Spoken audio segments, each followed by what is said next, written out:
13절 말씀 보겠습니다. 창세기 12장 13절. 아브라함과 이삭은 왜 아내를 누이라고 속였습니까? 창세기 12장 13절 말씀 우리 함께 합독하겠습니다. 원하건대 그대로 나의 누이라 하라. 그러면 내가 그대로 말미암아 안전하고 내 목숨이 그대로 말미암아 보존되리라 하니라. 아브라함이 하나님의 말씀에 순종하여 가나안 땅에 도착했을 때가 75세입니다.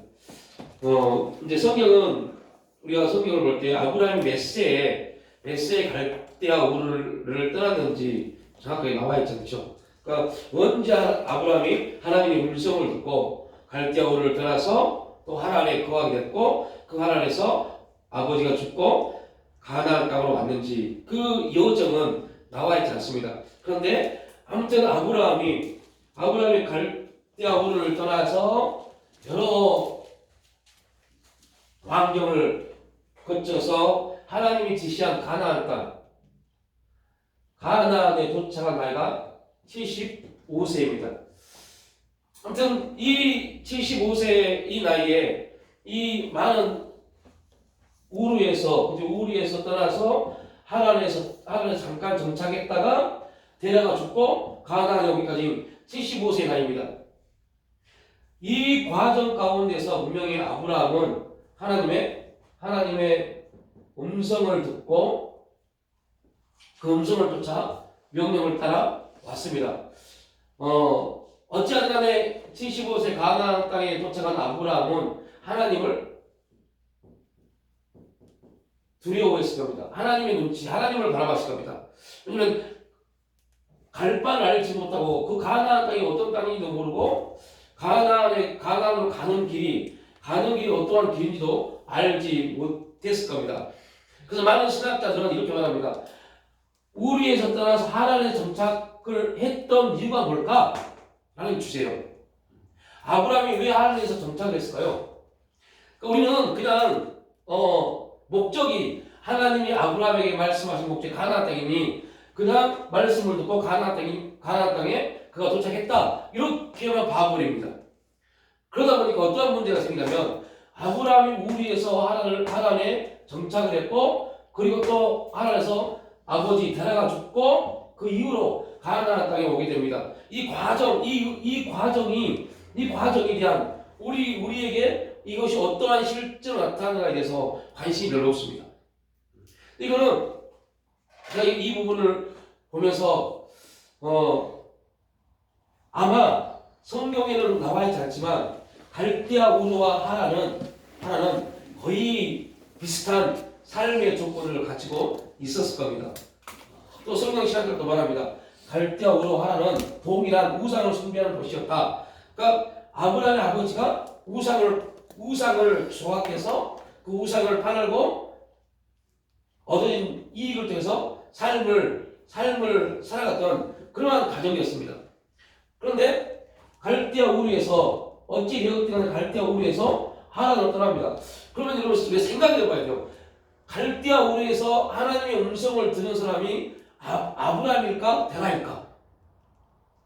그죠? 돌이켜보면 이제 분명 갈대아 우르에서 하나님의 음성을 들은 사람은 아브라함일 겁니다. 아브라함이 갈대아 우르에서 하나님의 음성을 들었을 겁니다. 그러면 이 갈대아 우르에서 하란으로 가나안 땅을 가기 전에 거쳐간 하란으로 왔을 때 왜 여기에서 아브라함은 잠시지만 정착을 했을까? 이게 이제 우리의 여정과 동일합니다. 아마 두 가지로 해석을 하는 사람도 있습니다. 하나는 갈대아 우르에서 하란으로 오는 과정 속에서 아버지가 심각한 병에 걸렸다. 죽게 됐다. 죽을 수밖에 없는 그런 심각한 환경이 그들에게 주어졌다. 그래서 아버지는 더 이상 갈 수 없기 때문에 어차피 아브라함은 그곳을 가야 되고 아버지와 함께 가서 좋을 텐데 아브라함이 보기에 아버지는 더 이상 이곳에 갈 수 있는 여력이 기력이 있지 못한다. 그래서 비슷한 비슷한 지역에 잠깐 정착을 해서 아버지의 죽음을 거기에서 맞이했을 것이다 라고 보는 견해. 또 하나의 견해는 아버지가 하란에 도착했을 때 이들은 이미 가지고 있는 그런 어떤 삶의 모든 부분이 이제 소진되었을 것이다. 그래서 갈대아우르에 있다가 하란으로 와보니 똑같은 우상을 숭배하고 우상을 사고 파는 그러한 지역이었다. 그래서 그곳에서 그들은 정착을 할 수밖에 없었다. 이런 견해들이 있습니다. 자, 이게 왜 중요하냐면 우리는 이쪽을 봐야 됩니다. 근데 이걸 왜 봐야 되냐면 우리의 신화가 동일합니다. 그리고 이거를 동일하게 다른 표현하면 이 우르는 애국이라고 보자고요. 하나를 광야로 보고 이거를 똑같은 가나로 보면 이스라엘 백성들이 출애굽합니다. 그리고 그들은 광야에서 굳이 원래는 광야에서 이스라엘 백성들이 정착할 필요가 있어요? 없어요? 없었어요. 이들은 광야에서 정착할 필요가 없습니다. 왜냐하면 이미 애굽에서 10가지 재앙과 홍해의 기적이 엄청난 사건을 경험했습니다. 이 말은 무슨 말이에요? 하나님을 경험한 겁니다. 우리가 보통 이렇게 말합니다. 하나님을 경험하는 사람들은, 그죠? 하나님을 경험하는 사람들은, 그런데 오늘 이스라엘 백성들은요, 우리가 말하는 그 경험 이상의 경험을 했습니다. 근데 광야에 있을 때요, 바로 불순종합니다. 이런 엄청난 기적, 이런 홍해의 기적을, 홍해의 바다가 갈라지는 기적을 경험을 했다고 치자고요. 이스라엘 백성은 다 살아났고, 애국 최정예 부대들은 홍해에서 수상당했습니다. 그 사건도 봤습니다. 그들은 구원받고 이스라엘 백성은 죽임을 당하는, 그 애국 군대는 죽임을 당하는 그걸 목도했습니다. 그들은 하나님을 엄청나게 경험한 겁니다. 이런 영적인 체험을 한 그들이 광야에서 하나님을 원망할 수 있을까요? 우리가 착각하면 안 돼요. 하나님을 경험하고 만났다고 해서 그게 우리의 인생을 전체적으로 온전하게 그 하나의 사건이 전체적으로 모든 걸 다룰 수 있냐? 그것도 아니라는 겁니다. 그러니까 이 과정이 동일합니다. 광야의 과정이 왜 이스라엘 백성들이 필요했을까? 왜 아브라함은 하란에서 기거했을까? 아마 광야는 인간의 소망, 인간이 갖는 소망, 하란은 아브라함이 갖는 소망이 완전히 무너진 곳입니다. 인간이 품을 수 있는 모든 소망이 무너진 곳이 어디예요? 광야입니다. 인간이 뭔가 할 수 있다고 생각하는 모든 것들이 무너질 곳이 광야입니다. 하나님이 이 과정을 우리에게 거쳐가 가시죠. 이 과정을 통해서 너희는 아무것도 할 수 없는 존재라는 것을 깨닫게 하십니다. 그리고 광야라는 이 삶 속에서 이 훈련 과정에서 이 시간 속에서 우리가 나는 아무것도 아니다 라는 온전한 고백이 나오지 않으면 우리는 가나안을 살지 못하겠지. 왜요? 계속 하나님은 이 삶을 엮어가실 거니까. 나는 아무것도 아니라는 고백이 나올 때까지 계속 하나님은 우리를 광야에서 우리를 돌릴 거니까요. 이게 훈련되지 않으면 가나안에 들어와서 이스라엘 백성들이 어떤 일을 할까요? 하나님의 뜻이 이스라엘 백성을 통해서 가나안에 이루어지는 것이 아니라 자신들의 뜻이 이루어지겠죠. 자신들의 뜻이 이루어지면 가나안은 하나님의 나라가 되지 못합니다. 하나님은 우리에게 우리의 삶에 어떤 유익을 주시고자 하는 목적이 아무것도 없는 것 같아요. 제가 아무리 봐도 하나님은 우리에게 어떤 유익을 주고, 그래서 여러분들 정확하게 말하면 내 영혼이 잘된 같이 우리가 강건해지고 보험사 형통해진다는 말은 결코 우리에게 육체가 갖는 형통함을 말하지 않습니다. 그 부분을 말하는 게 아닙니다. 그럼에도 불구하고 우리는 그 말씀에 대한 은혜의 기도를 갖죠.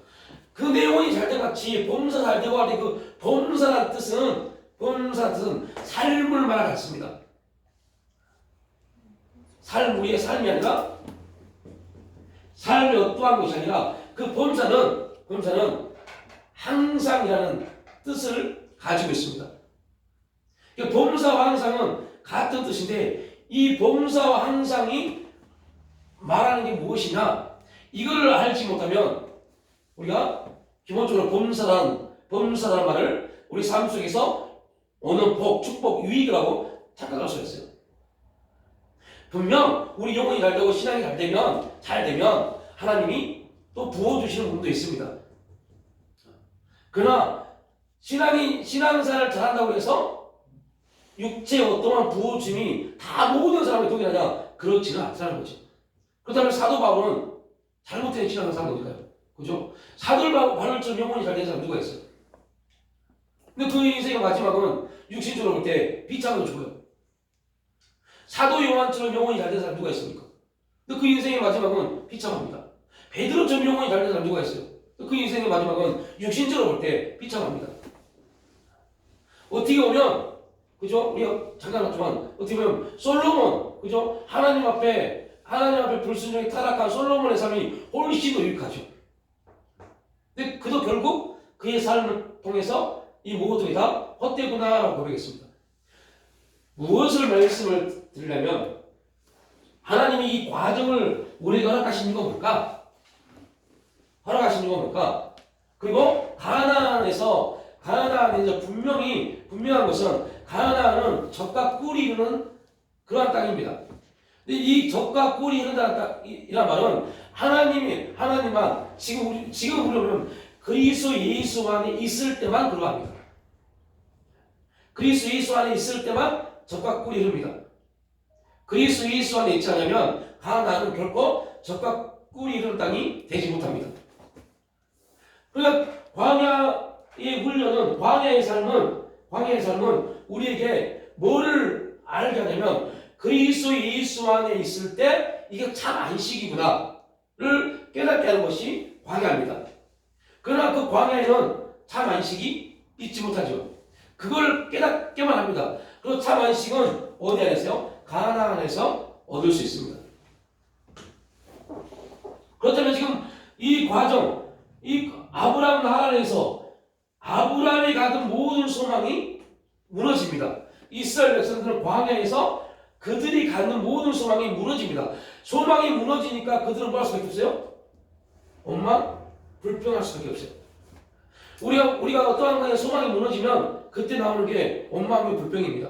막 수많은 품고 기도하고 막 열심히 뭔가 하다가 그 환경에 도래해 있을 때 기도한 만큼 뭐가 될까가 없으면 금방 원망하고 불평합니다. 실망해 버립니다.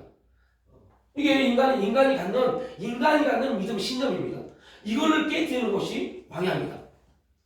너 맨날 그거 가지고 기도해봐야 그거 쓸모없는 거야. 이걸 깨닫게 하신 것이 광야입니다. 그리고 가나안 땅에 들어갔을 때 그들에게 여기서 훈련받았어요. 어떤 거요? 우리는 아무것도 할 수 없구나. 우리가 할 수 있는 건 없다. 이 고백을 시키고 이 고백이 되어진 사람들만 가나안에 들어갑니다. 그래서 그들은 가나안 땅에서 그들이 하는 게 뭐예요? 하나님만 바라봅니다. 그 하나님이 때에 따라서 여러분 이게 되게 중요한 겁니다. 가나안 땅 그들이 가서 뭐 해야 돼요? 농사를 지어야 돼요. 그러면 이제 이걸 우리가 이해적 사건을 보면 이렇게 말합니다. 그들이 농사를 짓고 씨를 뿌리고 농사를 지으면서 하나님을 향해서 비가 필요하니 비를 주세요 라고 막 기도하지 않았겠습니까? 라고 착각할 수 있어요. 이게 우리가 가는 이해력입니다. 이해력. 그러나 가나안은 그렇지 않았어요. 가나안은 하나님이 이른 비와 늦은 비를 내리실 때 그때 그 비 오는 걸 보고 파종을 합니다. 그들이 파종을 하고 비가 내리기를 기다리는 게 아니라 지금 우리나라 우리가 농사를 지을 때 우리 농사는 대부분 그럽니다. 우리가 먼저 씨를 뿌리고 파종한 다음에 비가 오기를 기다리고 이렇게 합니다. 근데 이스라엘 가나안은 아닙니다. 비가 내린 다음에 파종을 합니다.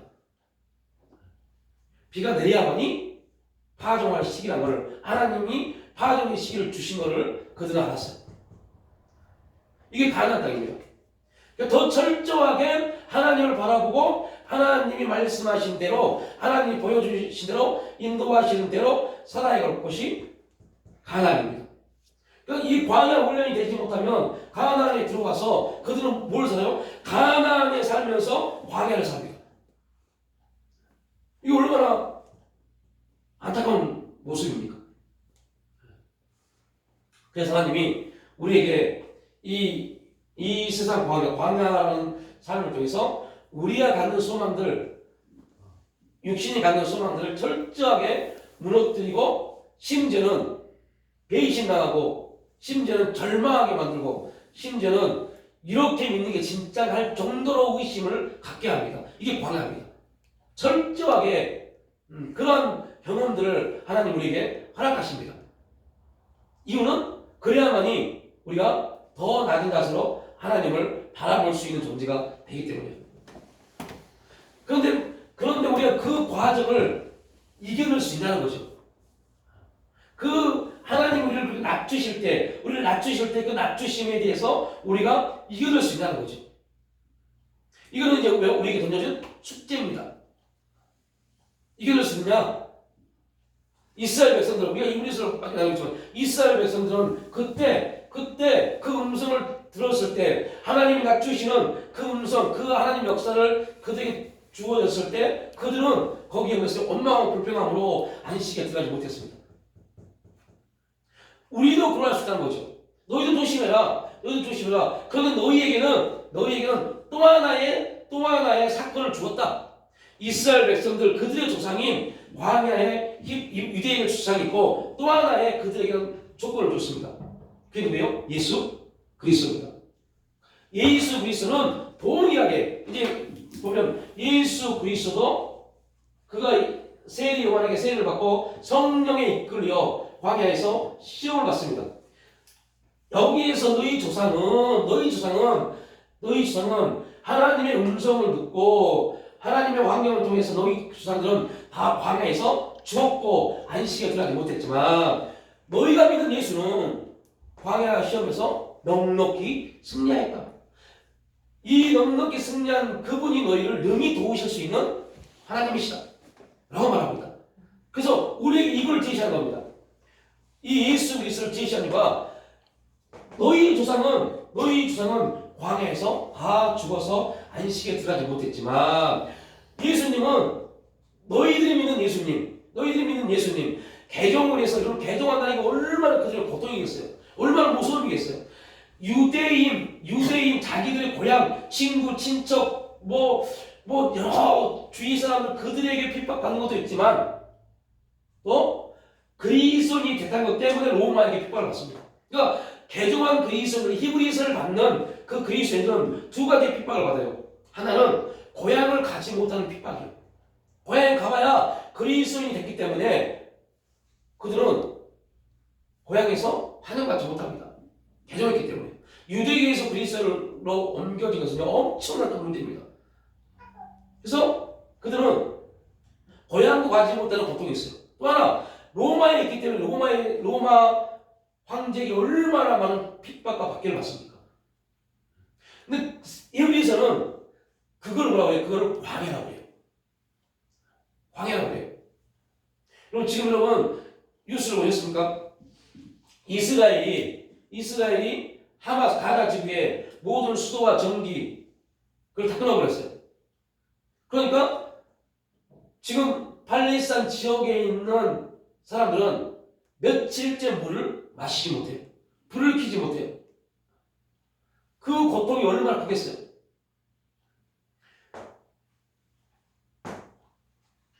로마에 있는 그리스도인들이 겪었던 고통이 그겁니다. 모든 상하수를 다 막아버려요. 그리스도인들이 살고 있는 지역을 모든 문을 막아버립니다. 그들은 낮에 떳떳하게 밖에 나와서 물을 기를 수 있는 그러한 존재가 못했어요. 물을 막아버리니까 아무것도 할 수 없는 겁니다.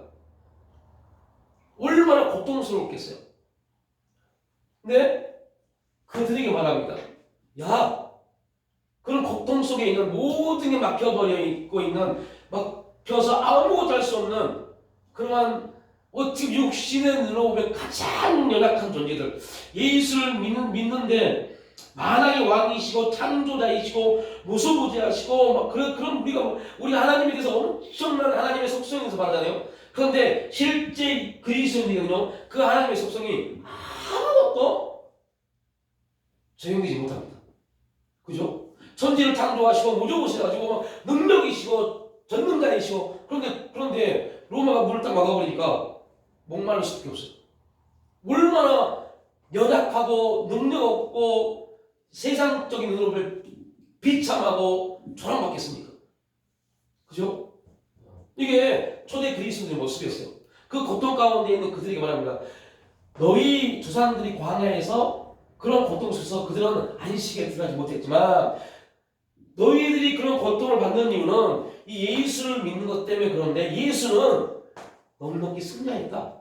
그리고 그가 너희를 도우실 것이다 라고 말합니다. 여러분 이게 저는 솔직히 이거에 여러분이 아멘 했으면 좋겠어요. 그런데 솔직히 아멘이라는 부분이 안 됩니다. 실제에서. 왜요? 왜 안 될까요?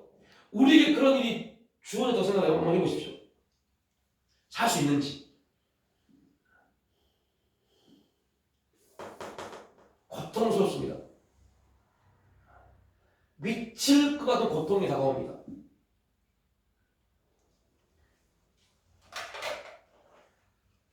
그 고통의 시간을 통해서 하나님이 우리를 통해서 하신 일이 뭐냐면 다 무너져야 돼. 그런 말합니다. 다 무너져야 돼. 이게 어떻게 보면 우리에게 뭐가 돼요? 혼란스러움을 떠나죠. 삶의 질서가 무너지는 혼란스러움입니다. 이러한 내용을 우리가 함께 나눌 때 어떠한 그리스도인은 꼭 그렇게 살아야 돼? 그렇게 믿어야 돼? 라고 말할 수 있어요.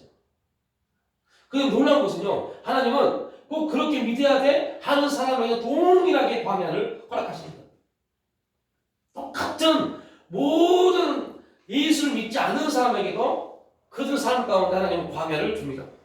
예수를 믿는 사람에게도 동일하게 광야를 줍니다.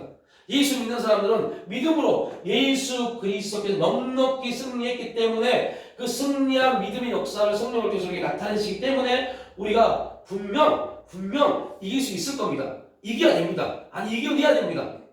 그러나 예수 믿지 않는 사람들은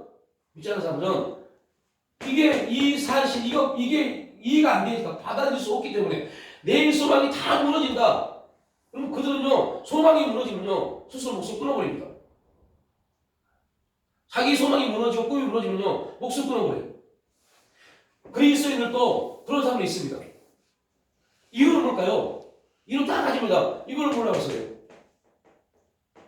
예수 그리스도께서 승리하셨다. 그 승리는 곧 우리의 승리가 된다. 그러나 결국 그 승리의 간증이 있기까지 우리는 세상 사람들이 그러한 것처럼 우리의 소망이 완전히 철저하게 무너져야 된다.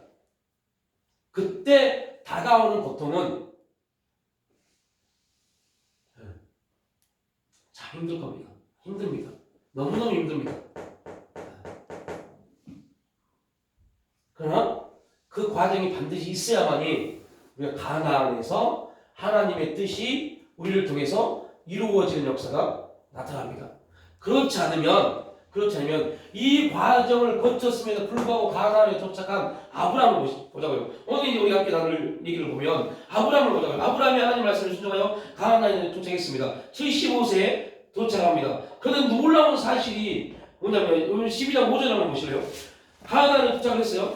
네. 그래서 하나님이 12장 2절로 3절에서 이렇게 축복합니다. 가나안에 도착한 아브라함에게 엄청난 축복의 말씀을 딱 줍니다. 그리고 5절에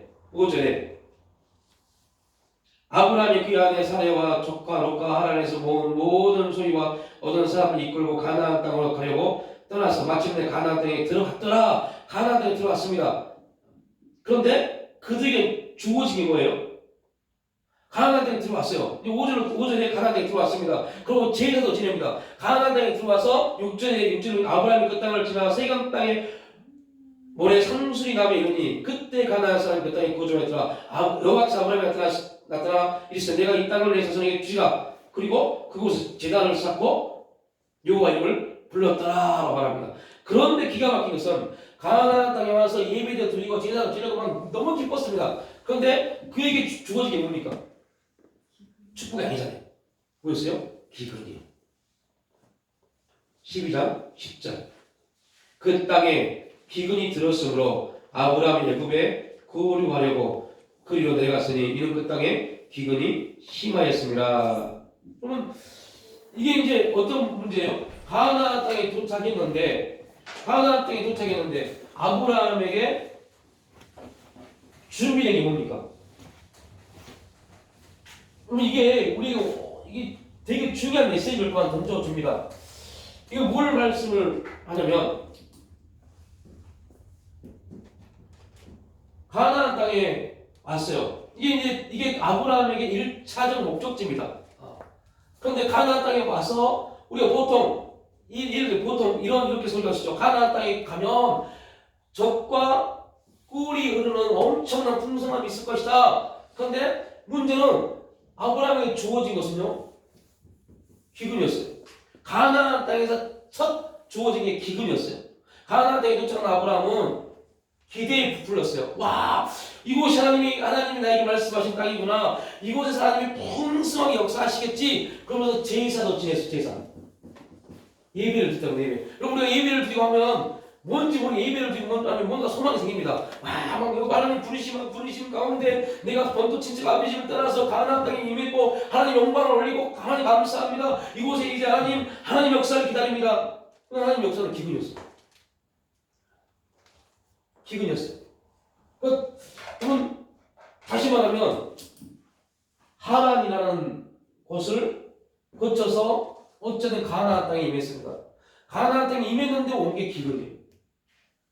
이미 하란에서 아브라함은 뭘 경험했어요? 아버지가 죽은 사건이에요.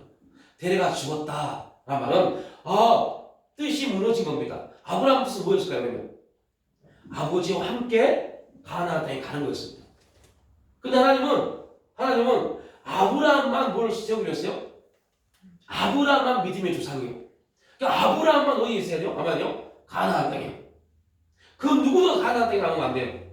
그래서 심지어 하나님은 누구까지 벽길을 가겠습니까? 조카로시. 오직 가나안 땅은 누구만 있어야 돼요? 아브라함만. 그런데 가나안 땅에 가는데 기근이 생깁니다. 이게 하나님이 아브라함에게 준 첫 번째 삶의 내용입니다. 이 기근이 주어졌을 때 아브라함의 행동, 이제 우리가 봐야 돼요. 아브라함의 행동. 여러 가지 사연들을 겪으며 가나안 땅에 도착한 아브라함을 기다린 것은 축복이 아니라 기근이었습니다. 결국 하나님 말씀에 순종한 결과의 첫 번째가 기근이었어요. 그 땅에 기근이 있으므로 성경은 아브라함을, 우리가 볼 때 아브라함은 누굽니까? 아브라함을 믿음의 조상이라고 해요. 자, 이거 굉장히 중요한 사건입니다. 믿음의 조상입니다. 그럼 우리가 믿음을 말할 때 누구를 생각해야 돼요? 아브라함을 생각해야 돼요. 믿음 그러면 무조건 아브라함입니다. 그럼 예수님에게도 믿음의 조상을 받았어요. 오직 믿음의 조상은 아브라함입니다. 그러면 우리가 믿음을 말할 때 아브라함을 찾아가서 아브라함의 믿음이 어땠나를 보면 됩니다. 아브라함의 믿음은 이 과정을 거쳐가는 믿음입니다. 기근이 임했을 때, 우리가 기근이 임했을 때, 우리가 애굽으로 내려가는 거, 아브라함에게 우리의 삶을 비춰보면 잘못된 게 아닙니다. 그죠? 애굽에 내려가고 애굽에 어떠한 도움을 받고 그런 자기 방법과 자기의 수단을 쓰는 거, 여러분 당연한 겁니다. 왜요? 믿음의 주 아브라함이 그 과정을 거쳤어요.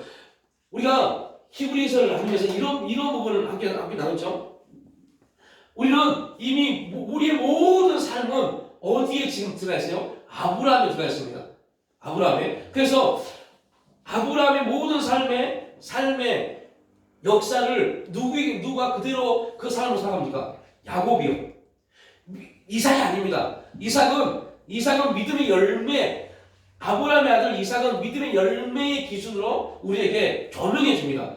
그리고 이삭의 아들, 그 믿음의 열매가 어떻게 우리의 삶 가운데 적용되어진가를 누굴 통해서요? 그 아브라함의 손자인 야곱을 통해서 말씀하는 겁니다. 야곱이 어떤 삶을 삽니까? 광야의 풍파의 삶을 살잖아요. 속이기도 하고 거짓말도 치고 이미 야곱은 어디 있어요? 가나안 땅이에요. 아브라함이 가나안 땅에서 있으면서 야곱도 가나안 땅에 있습니다. 가나안 땅에 살면서 불구하고 그런 거예요. 입만 열면 거짓말이었어요. 거짓 행동이었어요. 자기 멋대로 살아갑니다. 그러니까 가나안에 살아도 하나님의 뜻 가운데 있지 않으면 얼마든지 우리는 또 광야의 삶을 살 수밖에 없어요. 그래서 결국 하나님이 야곱을 어디로 보내요? 광야로 보내죠. 하나님은 광야로 보내버립니다. 그리고 거기에서 다시 야곱을 만들어 가십니다. 그것처럼 아브라함도 마찬가지입니다. 아브라함이 기근을 줬어요. 이 기근을 주신 목적은 분명한 것은 우리에게 기근을 주신 목적은 하나님의 뜻을 이루기 위한 원리입니다. 가나안 땅은 무조건 어떤 환경이든 가나안에 일어나는 모든 기근은 하나님의 뜻을 이루기 위한 목적입니다. 하나님의 뜻을 광야에서의 기근은 우리를 훈련시키는 하나님의 섭리입니다. 가나안에서의 기근은 훈련이 아닙니다. 하나님의 뜻을 이루기 위한 목적입니다. 그러면 우리가 이게 중요한 거 오늘 핵심 우리가 지금 가나안에 있는지 광야에 있는지를 어떻게 알 수 있을까요? 이제 이걸 알아야죠. 우리가 가나안에 있는지 광야에 있는지를 알아야만이 이게 기근인지 하나님 뜻이 이루는 기근인지 아니면 우리를 훈련시키시 하나님의 훈련 시간인지 이걸 알 수 있어요. 그죠? 어떻게 우리가 지금 가나안에 있는지 광야에 있는지를 어떻게 알 수 있을까요? 그러면 이렇게 보면 여러분은 지금 어디에 있습니까? 우리는 지금 어디에 있을까요? 광야일까요? 가나안일까요? 이게 이제 우리가 지금 봉착해 있는 신앙의 모습입니다. 우리 어디에 있을까? 어디에 있을까? 그래서 이제 성경이 참 재미난 겁니다. 예수님이 세례 요한을 말하면서 야 너는 참 대단한 사람이야. 너는 정말 최고의 사람이야. 근데 너는 인간의 편에서는 최고야. 너는 최고야. 그게 뭐예요? 너는 고작 해봐야 최고인데 고작 해봐야 돼요. 광야. 그래서 세례 요한은 광야에서만 외칩니다. 이거 되시죠? 광야에서만 외칩니다. 우리가 왜 축복받는 사람입니까? 우리는 세례 요한의 줄기가 아닙니다. 우리는 누구요? 예수 그리스도의 줄기입니다. 예수 그리스도를 믿음으로 이 사람들은 세례 요한을 중심으로 세례 요한을 통해서 그 구약의 모든 사람들은 그들이 아무리 노력해도 믿음을 갈 수 있다 없다? 없습니다. 왜냐하면 세례 요한은 그 스스로 믿음을 가질 수 있는 존재가 못 되기 때문에. 그런데 예수 그리스도를 통해서 예수 그리스도를 믿는 모든 성도는 어디에 있을까요? 가나안에 있습니다. 가나안에 있습니다. 이유는 딱 하나입니다. 이거는 객관적인 겁니다. 이제 이게 여기서 이걸 알아야만 이해가 됩니다. 이걸 모르면 백날 말해봐야 이해가 안 됩니다. 그래서 많은 사람들이 가나안에 있으면서 우리가 가나안에 있음에도 불구하고 꼭 광야적 기도를 하고 있고 광야적 삶을 살아가려고 합니다. 이 모순이 계속 우리 삶 가운데 이 모순이 있고 이 모순 때문에 우리는 가나안에 있으면서 가나안의 풍성함을 누리지 못해요. 광야적 삶을 사니까요. 왜요? 가나안은 내가 씨를 뿌려야만이 타종이 되는 곳입니다. 광야는요 씨를 뿌릴 수 없어요. 씨를 뿌리면 안 됩니다. 왜요? 하나님의 광야에 있는 사람에게는 씨도 주지 않습니다. 씨가 없어요. 왜 없어요? 광야는 씨 뿌릴 곳이 아니기 때문에. 아무리 그들이 농사를 지으려고 해도 농사를 지을 수 있는 곳이 못 됩니다. 그건 광야입니다. 그래서 이 부분을 이걸 이해하면 이게 왜 기근을 줬을까요? 여러분 재미난 말씀을 보면 5절에 이렇게 봅니다. 아브라함이 그 안에 사라와 적과 롯과 하란에서 모은 모든 소유와 얻은 사람들을 이끌고 이미 그러니까 아브라함은 하란에서 뭐였다는 엄청난 많은 돈을 벌었어요. 자기 소망은 다 무너질지 모르지만 많은 돈을 벌었습니다. 그 가나안 땅에 와도 그런 뭘 가지고 있어요? 많은 소유가 있어요. 기근이 임해도 그는 얼마든지 벌 수 있는 사람이에요? 살 수 있는 사람입니다. 이거 아시죠? 기근이 임해도 얼마든지 살 수 있는 사람입니다. 여러분, 우리가 룻기를 나누면서 배웠죠. 엘리멜렉이 왜 모압으로 내려갔습니까? 모압으로 내려간 이유가 뭐예요? 가진 게 있으니까요. 가진 게 없는 사람들은 모압으로 못 가요. 이사를 갈 수 있는 돈이 없으니까요. 가진 게 있기 때문에 그 가진 걸 가지고 모압 가서 더 잘 살아보려고 내려간 겁니다. 그래서 오늘 가진 게 조금만 있는 사람들이 자기 생각, 자기 고민, 자기 거를 만들려고 합니다. 아브라함도 마찬가지입니다. 그가 남방으로 간 이유는, 애국으로 내려간 이유는 가진 거를 더 잃어버리지 않으려고요. 왜냐? 애국은 풍성하니까 내 기근이 있으면 이걸 내가 자꾸 충내지만 다 쓰지만 기근이기 때문에 내가 아무리 내 걸 써도 들어온 게 없잖아요. 근데 애국에 내려가면 내가 쓴 만큼 볼 수 있는 그 기준을 가지고 있는 겁니다. 여러분 잘 보셔야 돼요. 제가 이 말씀 드린 게 우리가 지금 어디에 있다고요? 가나안에 있습니다. 가나안은 심어야 얻을 수 있는 것입니다. 자, 아브라함이 가나안 땅에 갔습니다. 근데 기근이 임했어요. 이때 아브라함은 뭘 해야 돼요? 기근이 임한 그 땅에 자기 것을 심어야 돼요. 이게 가나안입니다. 심어야 돼요. 그런데 아브라함이 행동한 게 뭐였어요? 이게 우리 모습입니다. 이거라도 내가 뭐야지? 챙겨야지. 이거라도 내가 이거까지 없어지면 나 어떻게 살아? 이게 돼버린 겁니다. 그래서 어디로 가요? 애국으로 내려갑니다. 가나안에 살 사람이 애국으로 내려가 버려요. 광야가 아니고 애국으로 내려가 버려요. 우리도 마찬가지입니다. 우리가 지금 가나안에 있는데 광야의 삶을 살아갑니다. 그리고 말합니다. 아직 저는 아직 가나안에 들어가지 못한 것 같아요. 여러분 이거는 다시 말하면 예수 그리스도의 십자가 사건을요 부정한 겁니다. 예수님이 십자가를 딱 지심으로 인해서 그분이 다 이루었다는 말은 구약에 말하고 있는 모든 걸 다 완성하신 겁니다. 이루신 겁니다. 그러면 이제 신약 예수 그리스도를 중심으로 모든 역사는 가나안입니다. 이루어진 겁니다. 이미 이루어졌습니다. 그러나 아직 우리에게 뭐가 되나요? 완성되지 않았어요. 그래서 성령을 통해서 이미 예수 그리스도를 통해서 이루신 그 안식, 가나안의 안식을 성령을 통해서 계속 우리에게 적용해 가십니다. 그래서 가나안에 있지만 우리는 뭘 느껴요? 기근을 당합니다. 가나안에 있지만 기근을 당합니다. 이때 우리가 뭐 해야 돼요? 광야적 사건으로 이걸 보면 돼야 돼요? 안 돼요. 광야적 사건을 뭡니까? 기근이 임해도 그들은 알아요. 내일 아침 되면 하나님 뭘 주시겠지? 만나를 주시겠지. 그럼 가나안은 만나를 줘야 돼요? 안 줘요. 안 심으면 절대 마셔서 파종을 할 수 없어요. 그래서 늘 광야는 힘들지만 쉽습니다. 이유는 하나님이 먹이고 입히시고 불기둥 구름기둥으로 항상 눈에 보이도록 역사해 가시니까요. 근데 가나안은 내가 믿음으로 움직이지 않으면 아무것도 이루어지지 않는 것입니다.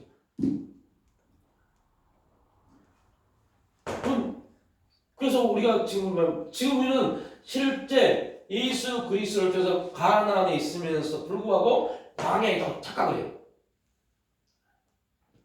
광야에 더 착각하는 게 뭘까요? 광야에 더 착각하는 사람들의 대부분은 자기 행위를 보고 그렇게 생각합니다. 행위를 보고요. 내가 지금 이렇게 하고 이렇게 하는데 뭐 기도도 하고 못 하는데 내게 잡힌 것도 없고 뭣도 없다. 그래서 광야다 착각하는 겁니다. 그래서 사람들은 가나안에 있음에도 불구하고 광야적 삶을 살아갑니다. 이게 아브라함의 모습 속에서 우리가 봐야 될 원리입니다. 그래서 하나님이 아브라함에게 가나안 땅에 온 아브라함에게 기근을 줬어요. 근데 중요한 건 이 기근을 딱 받았을 때 아브라함이 말해야 돼요. 하나님이 나에게 이 기근을 주신 목적이 이유가 있겠구나. 이렇게 받아들였어야 돼요. 그런데 그런 가나안의 가치 기준을 가지고 있지 못했어요. 그러니까 떠나버립니다. 많은 그리스도인들이 동일합니다. 예수를 믿고 내 영혼이 단단하니 보험사가 형통하게 오랬는데 보험사가 안 돼버려요. 잘 돼야 되는데. 그래서 예수를 떠납니다. 어떤 분이 저한테 목사님 저 정말 예수를 잘 믿고 싶은데 잘 믿을 수가 없습니다. 왜요? 예수를 정말 열심히 믿고 싶은데 내가 예수를 잘 믿으려고 하면 교회를 열심히 나가려고 하면 남편이 집을 안 들어온대요. 자녀들이 자기가 교회만 열심히 나가려고 작정하고 교회를 나가면 회사를 그만두고 그랬대요. 이거 뭔지 모르겠습니다. 이거 귀신의 장난 같고 그렇게 봐서요. 그랬어요. 귀신이 장난 같다고. 집사님 그거 이거 이 원리라고. 이기셔야 한다고. 이기셔야 됩니다. 근데 도저히 그걸 못 받아들인 겁니다. 그래서 한 번 물어봤대요. 남편한테. 도대체 왜 그렇게 내가 교회 열심히 나가려면 집을 나가 안 들어오냐? 그러니까 남편이 꼴보기 싫다고. 당신이 교회 나가면 꼴보기 싫다고. 내가 벌어주는 거 가지고 교회에다 다 써버리고 이렇게 말하는 거죠. 그러니까 그 말을 딱 듣고 이 집사님이 뭘 생각했어요? 그러면 당연히 나 돈 주지 말고 내가 직장 다니면서 내가 돈 벌어 내가 할 테니까 이렇게 나온 겁니다. 그리고 본인이 직장을 다닌 겁니다. 교회를 나갈 수 있을까 없어요. 기교한 다니면 되지. 기근이 임했어요. 기근. 어디 들어갔어요? 예고를 해요. 그럼 내가 할게. 내가 되어버렸어. 내가. 가나안은 내가 하면 되는데요? 안 된다니까요. 하나님이 비를 내리신 걸 보고 파종을 했는데 그래? 하지마. 내가 할게. 안 되어버렸어요. 움직임은 똑같지만 주체가 나냐? 하나님에 따라서 인생이 달라져 보입니다. 그래서 집사님 회사 그만두시고 당신에게 이 집사님 기근이 임했을 때 어찌하든 남편의 공급된 부분을 가지고 하십시오. 그게 그 시간에 벌써 고통이 될 수 있지만 결국 남편이 집사님에게 생활비를 주시고 그 돈 가지고 헌금했을 때 그 헌금은 집사님뿐만 아니라 남편에게 은혜의 상당이 될 수 있습니다. 근데 그 말하니까요. 그게 엄청난 고차원적인 그런 식탁이에요. 그런 어려움을 어떻게 해요? 그러니까 여러분들 이런 말 처음 들어보는 겁니다. 근데 그랬어요. 무조건 하십시오.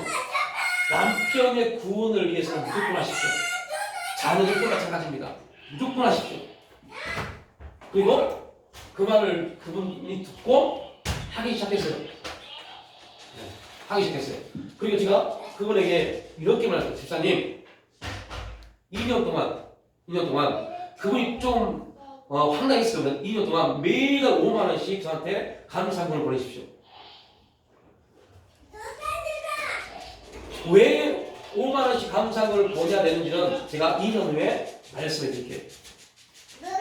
그 진짜 그분은 2년 동안 매달 15일 날 저한테 이 5만 원씩 감사금을 보냈어요.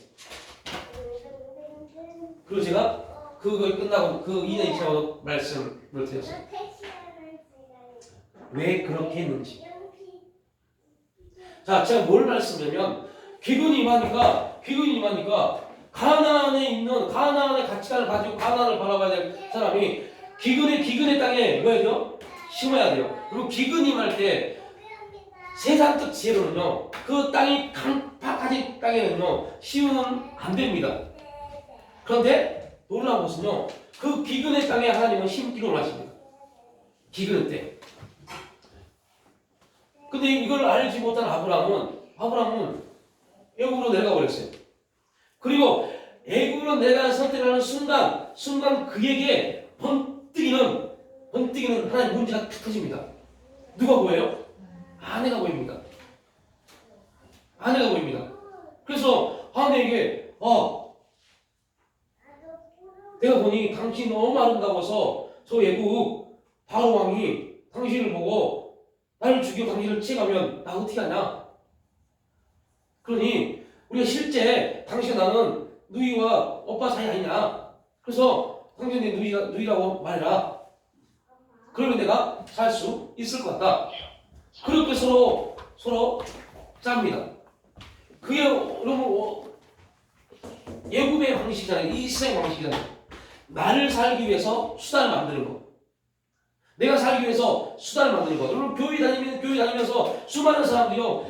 지금의 환경을 모면하기 위해서 얼마나 방법과 수단을 가지고 옵니까? 그 방법과 수단을 가지고 오는 순간 그 인생이 끝나는 겁니다. 그 인생이 끝나요. 아브라함은 믿음의 조상이 돼야 하기 때문에 그 여러 가지 과정을 통해서 그는 이 아브라함은 아내를 바로에게 넘기고서도 하나님이 아브라함을 통해서 이삭을 통해 야곱을 통해 이 열두 족속을 통해서 이스라엘을 이 섭리가 있었기 때문에 다시 아브라함을 회개시켜서 끌어왔어요. 또 우리는요. 조심해야 돼요. 되게 조심해야 돼요. 돌 감람나무는 장 감람나무에 조금이라도 문제가 되면 잘라 버려버립니다. 이게 우리가 돌 감람나무입니다.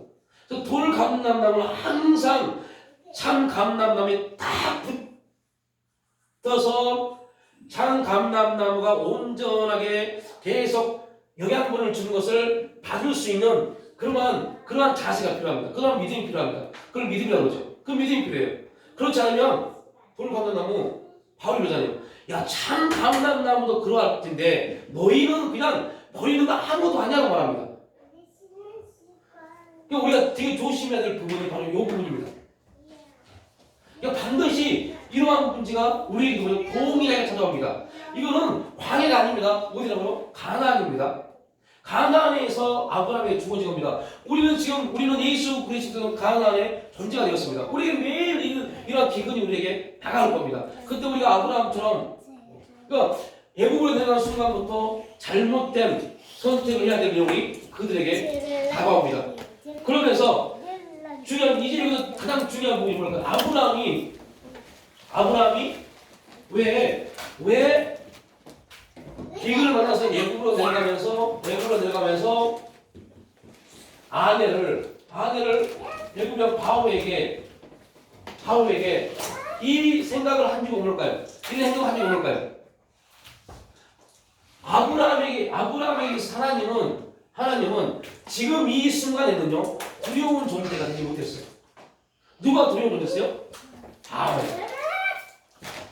여러분 재미난 게 있습니다. 우리에게 기근이 임할 때, 가나안을 살고 있는 우리에게 기근이 임할 때, 우리가 누구의 눈치를 보느냐, 이게 우리 신앙의 현수로 말해줍니다. 사람의 눈치를 보느냐, 하나님의 눈치를 보느냐. 사람의 눈치를 본다면, 우리는 지금 가나안에 있으면서 어디로 사는 거예요? 애굽을 사는 겁니다. 하나님의 눈치를 본다면, 이 기근은 곧 축복의 통로가 될 겁니다. 근데 이걸 몰라요. 그러니까 아까 말했던 우리가 지금 어디에 있는지 이거부터 우리가 헷갈리니까 모르니까 이거를 우리가 어떤 기근이 할 때 와 내가 지금 광야에서 이렇게 헤매는구나 착각하는 겁니다. 우리는 지금 광야에 있는 게 아닌데. 그래서 아까 말했던 공식이 우리가 먼저 이해해야만이 가나안 땅에 아브라함이 갔을 때 하나님이 주신 첫 번째 아브라함이 어떻게 보면 영적인 눈으로 보면 이건 뭐예요? 축복이죠. 아브라함이 좀 축복입니다. 그런데 아브라함이 아직 그의 믿음이 하나님을 두려워하지 않는 그런 믿음이었어요. 본토 친척 아비 집을 떠날 만큼 엄청난 결정을 했음에도 불구하고 아직 하나님을 두려워하는 그런 온전한 믿음이 아니었어요. 그러다 보니까 기근이 임하니까 떠나버렸어요. 이미 하나님은 아브라함에게 하나님에서 기근이 임해도 얼마나 살 수 있는 파동할 수 있는 은혜를 줬음에도 불구하고요. 그러니까 이 사건 그러면서 애굽을 떠납니다. 애굽을 떠나면서 이 기근 하나님을 향해서 하나님의 뜻을 보지 못하니까 애굽의 바로의 눈치를 보기 시작해요. 어떻게 하지? 내 아내가 너무 이쁜데 아내 때문에 나 죽으면 어떻게 하지? 바로의 눈치를 봅니다. 결국 아내를 팔아버리죠. 이게 이제 여러분 이렇게 예를 들면 아브라함이 맞아 갈대아 우리에서 나를 부르신 하나님 반드시 나를 지켜주실 것이다. 내가 비록 기근을 만나서 원래는 애굽으로 가면 안 돼요. 안 되지만 잘못된 선택이지만 애굽에 내려갔다. 그럼에도 불구하고 나를 부르신 그분은 나를 지켜주실 거야. 애굽에서 나를 지켜주실 거야. 라고 생각했다면 그죠? 그건 나를 통해서 12장 2절로 3절 말씀이 이루어진다면 결코 나는 애굽의 눈치를 보지 않을 것이다. 이렇게 고백했을 겁니다. 이걸 우리 신앙 고백이라고 해요. 근데 이 고백이 아브라함에게는 없었어요. 근데 여러분 놀라운 것은 우리에게도 동일합니다. 기근이 임했을 때 어떻게 하지? 어떻게 풀지? 답답한데 아무리 여러분 기근이 딱 임하면 내 주위 전체가 다 기근입니다. 이거 어떻게 하지? 그럼 뭘로 풀지? 어떻게 하지? 아무리 방법을 고안해도 방법이 있지 않습니다. 그때 많은 그리스도인들이 찾는 게 애국입니다. 인간적 방법. 근데 이 방법은 결국 우리를 하나님이 아닌 사람의 눈치를 보게 하는 겁니다. 다른 사람이 어떻게 볼까? 다른 사람이 어떻게 볼까? 너 교회 목사인데, 너 교회 장로인데, 너 교회 권사인데, 너 교회 집사인데, 네 인생 내가 뭐 볼 거 있어? 다른 사람들이 교회 목사인 나를 어떻게 볼까? 교회 장로인 나를 어떻게 볼까? 교회 권사 집사는 나를 어떻게 볼까? 이게 우리를 좌우해버립니다. 거기에 전혀 변하지 말아요. 반응하지 말아요. 이건 누구의 미혹이다? 사단의 미혹입니다. 사단의 미혹입니다. 이게 뭐예요? 영적 전쟁입니다. 진짜 우리 영적 전쟁입니다. 영적 전쟁. 우리 영적 전쟁. 여러분들 시간이 너무 오늘 이거 해야 된다. 잠깐만 출애굽기 17장 잠깐 보고 마치게요. 출애굽기 10장을 보겠습니다. 제 기사는 여기까지 봐야만 1시간 했는데 말을 못 하겠네. 17장 8절 다 알고는 사실입니다. 아말렉과의 싸움입니다. 아말렉 이거 다 기억하고 계세요? 잘 이거 이 공식을 잘 기억하고 있어야만 이거 됩니다.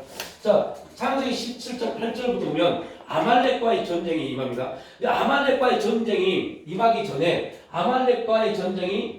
임하기 전에 이스라엘 백성들이 어떠한 일이 벌어집니까? 르비딤 물 부족이 나옵니다. 그래서 이스라엘 백성님은 원망하고 불평합니다. 모세와 다투어 이르되 우리에게 물을 마시게 하라 막 하면서 모세를 돌로 쳐 죽이려고 합니다. 모세가 깜짝 놀라서 하나님 이러다 나 죽겠는데요? 모세가 하나님 야 모세야 걱정하지 마 내가 물 줄게. 그래서 물을 줍니다. 그리고 즉각 어떤 일이 벌어져? 물을 주고 다 해결됐어요. 그죠? 7절에 보니 그가 그곳 이름을 마사 또는 우리마라 불렀으니 이는 이스라엘 가족이 다투었으며 또는 그들이 여호와를 시험하기를 여호와께서 우리 중에 계신가 안 계신가 하였습니다. 이미 그들이 물을 줬습니다. 물을 줬어요. 그럼 끝나야 돼요. 그죠? 르비딤의 사건은 끝나야 돼요. 그런데 8절에 어때요? 그때가 언제입니까? 물 때문에 원망하고 불평할 때요. 그때에 아말렉이 와서 누가 왔어요?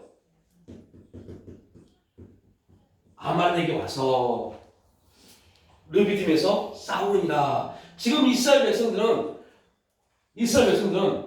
어떠한 상태입니까? 물이 가라앉은 상태예요. 근데 이제 막 그 가람을 해결한 상태입니다. 그래서 한숨 쉬고 있는데 아말렉이 들어옵니다. 이거는 이제 금요일날 보고 잠깐만 이것만 보고 자, 이 이스라엘 백성과 아말렉과의 전쟁이 일어나는데요. 이 전쟁에 이스라엘 백성들, 아말렉은 전체고 이스라엘 백성들에게는요 몇 명이 나옵니다. 첫 번째 나온 인물이 모세, 두 번째 여호수아, 세 번째 아론, 훌, 그리고 이스라엘 백성. 그러니까 한 명, 두 명, 세 명, 네 명, 한 명, 두 명, 세 명, 네 명 하고 다섯 존재가 나옵니다. 오늘 잘 보면 모세와 여호수아, 아론과 훌 이들은 누굽니까? 우리가 이들은 뭐예요? 믿음의 사람이라고 합니다. 믿음의 사람입니다. 이 믿음의 사람들을 통해서 이 전쟁에서 승리합니다. 그들에 대해서 잘 봐야 될 부분인데 여기서 왜 하나님 그냥 르비딤에서 그죠? 르비딤에서 물을 해결해 주고 그 사건을 끝냈으면 좋았을 텐데 왜 하나님이 아말렉을 이들에게 붙였을까요? 아말렉은 누굽니까? 아말렉은 이스라엘의 원수입니다. 원수는 신학에서 누구를 뜻해요? 사탄 마귀요. 그건 이제 간 오십니까? 이스라엘 백성들이 르비딤에서 뭐 했어요? 원망하고 불평했어요. 원망하고 원망하고 불평하게 만드는 존재가 누굽니까? 원수입니다. 원수. 사망입니다. 한 번 원망하고 불평해서 기근이 임했어요. 기근이 임해서 가람의 기근이 임했습니다. 이게 물이 없는 기근이 임했습니다. 원망 불평합니다. 하나님이 어찌하든 이스라엘 백성들을 가나안으로 인도해야 되기 때문에 물을 해결해 줬습니다. 결국 물을 해결해 줬음에도 불구하고 원망 불평하게 만들었던 원망 불평할 수밖에 없었던 그들에게 원망 불평의 존재인 원수가 전쟁을 일으킵니다. 전쟁을 일으킵니다. 그래서 우리의 모든 불평과 원망의 모든 것들은 결국 무슨 전쟁이에요? 영적 전쟁입니다. 영적 전쟁입니다. 보여지는 아말렉과의 전쟁인데요. 아말렉과의 전쟁인데 전쟁의 결과가 전쟁의 과정과 결과가 어떻게 됩니까? 칼싸움이 아닙니다. 분명 여호수아가 사람들 데리고 와서 싸웁니다. 그런데 성경은요 여호수아가 싸움에 대한 부분은 말하지 않습니다. 모세가 손을 들면 이깁니다. 모세가 손이 무거워 내려지면 집니다. 무슨 전쟁이요? 영적 전쟁이에요. 그래서 우리 전쟁은 혈과 육의 싸움이 아닙니다. 여기서부터 마찬가지입니다. 혈과 육의 싸움이 아닙니다. 그래서 하나님 말합니다. 전쟁은 너에게 선 게 아니다. 전쟁은 누가 죽겠어요? 하나님께요. 그래서 그리스도인들의 모든 전쟁은 다 영적 전쟁입니다. 그런데 그 영적 전쟁의 시작이 시발점 어떻게 하나요? 우리에게 원수 마귀가 처음에는 원망 불평하게 만듭니다. 그리고 원망 불평하게 만든 다음에 하나님은 그럼에도 불구하고 원망 불평할 수밖에 없는 환경에서 그 환경을 해결해 주십니다. 거기서 끝나잖아요. 원망 불평했다는 거. 그래서 오늘 우리가 원망 불평했다는 말은 다른 말로 에베소서의 말씀을 비춰본 거예요. 사단에게 틈을 줘버린 겁니다. 틈을 줘버린 겁니다. 그래서 원망 불평의 사건이 해결됐지만 더 큰 문제가 아말렉과 전쟁이라고 합니다. 하나님은 이걸 통해서 이스라엘 백성들에게 보여줍니다. 야, 전쟁은 너희들의 지략과 군사력과 무기와 어떤 막강한 전략 그게 아니야. 모든 전쟁의 기준은 누구다? 나야 나. 내가 그 전쟁에서 승리하기도 하고 내가 그 전쟁에서 패배하기도 할 수 있는 존재야. 이거를 이스라엘 백성들에게 심어줍니다. 이게 첫 전쟁입니다. 영적인 부분에서 좀 그걸 알겠지만요. 영적인 부분에서 우리가 봐야 될 부분이 원망 불평할 수밖에 없는 환경, 기근이 임했을 때 그 기근이 결국은 이스라엘 백성들 우리에게 무엇을 알게 하냐면 이 기근은 하나님이 우리에게 파종하도록 육신의 눈으로 볼 때는 도저히 뭐 할 수 없어요? 파종할 수 없어요. 육신의 눈으로 볼 때는 믿음에서 그들은 뭘 마실 수 없어요? 물을 마실 수 없어요. 물을 못 마세요. 물이 안 나옵니다. 물이 나올 것이 아닙니다. 그런데 하나님이 야 모세야 네가 그 지팡이 있지 그 지팡으로 저 반석을 쳐라 그러면 물이 나올 것이다. 말도 안 되는 겁니다. 근데 그 말도 안 되는 사건이 하나님은 말이 되게 하십니다. 우리가 기근이 임할 때 우리는 말도 안 되는 것 때문에 안 합니다. 아 당신 되는 거 나도 되는데 힘드니까 다 힘드니까 이게 기근입니다. 지금 기근인데 힘드니까 안 하면 안 돼요. 힘드니까 해야 돼요. 이게 하나님 뜻이니까. 힘드니까 안 해버립니다. 그러면 계속적인 기근입니다. 그 기근을 벗어날 수 없습니다. 우리는 힘드니까 안 합니다. 안 하는 순간 우리는 어디를 봐요? 외국을 볼 수밖에 없어요. 이 힘듦을 이기기 위해서 내 방법, 내 수단, 내 계획을 갖추고 올 수밖에 없어요. 이게 아브라함이 우리에게 던져주는 모습이고 이 아말렉과의 전쟁에서 우리에게 보여주는 하나님의 메시지입니다. 결국 지금 힘드니까 못하겠네. 다음에 하지 뭐. 다음에 좋은 일 있을 거야. 여러분 결코 그 좋은 일 오지 않습니다. 이겨내야 돼요. 그래야만이 그 안에서 우리가 하나님이 아브라함을 불러서 가나안 땅을 주시고 가나안 땅에서 아브라함의 그 믿음의 역사를 이루실 일들을 나타내십니다.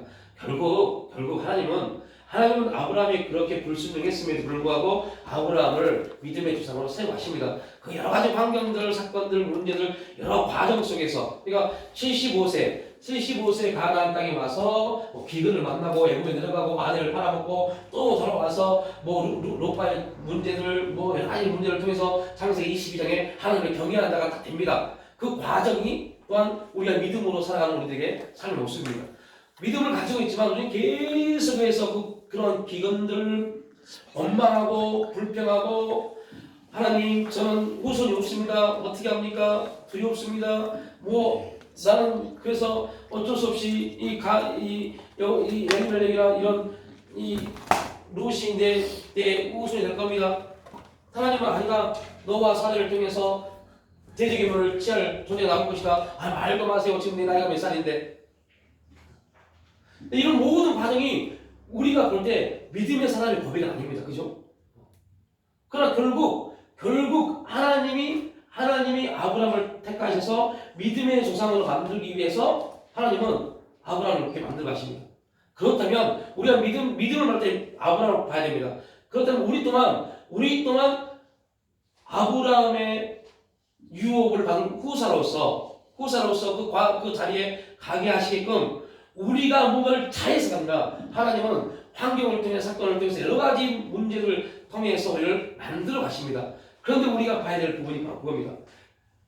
어떤 사람들은 그 기근임에서 떠나서 안 돌아오는 사람이 있는가 반면에 어떤 사람들은 이제 그걸 반면 교사 삼아서 기근이 임했구나. 이 기근은 나를 훈련시킨 게 아닙니다. 꼭 기억하십시오. 절대 아닙니다. 다시 한번 읽고 들으셔야 돼요. 나를 훈련시킨 게 아닙니다. 우리는 가나안에 있습니다. 예수 그리스도를 믿는 수많은 우리는 어디에 있어요? 가나안에 있습니다. 절대 광야에 있는 게 아닙니다. 가나안에 있습니다. 가나안에 있어도 얼마든지 뭐가 임한다? 기근이 임합니다. 그 가나안의 기근은 피하라고 주는 기근은 훈련시키는 기근이 아니라 뭐라고요? 파종하라고 주신 기근입니다. 이해되지 않는 육신적으로 이해되지 않습니다. 기근은 파종하면 안 돼요. 근데 하나님은 그때 파종하도록 우리를 부르신 겁니다. 근데 아브라함은 실패했어요. 그런데 그걸 반면에 삼아서 너희는 할 수 있다. 이 부분을 우리에게 지금 말씀해 주고 있는 사건입니다. 이 부분을 조금 더 세밀하게 금요일 날 좀 나누겠습니다.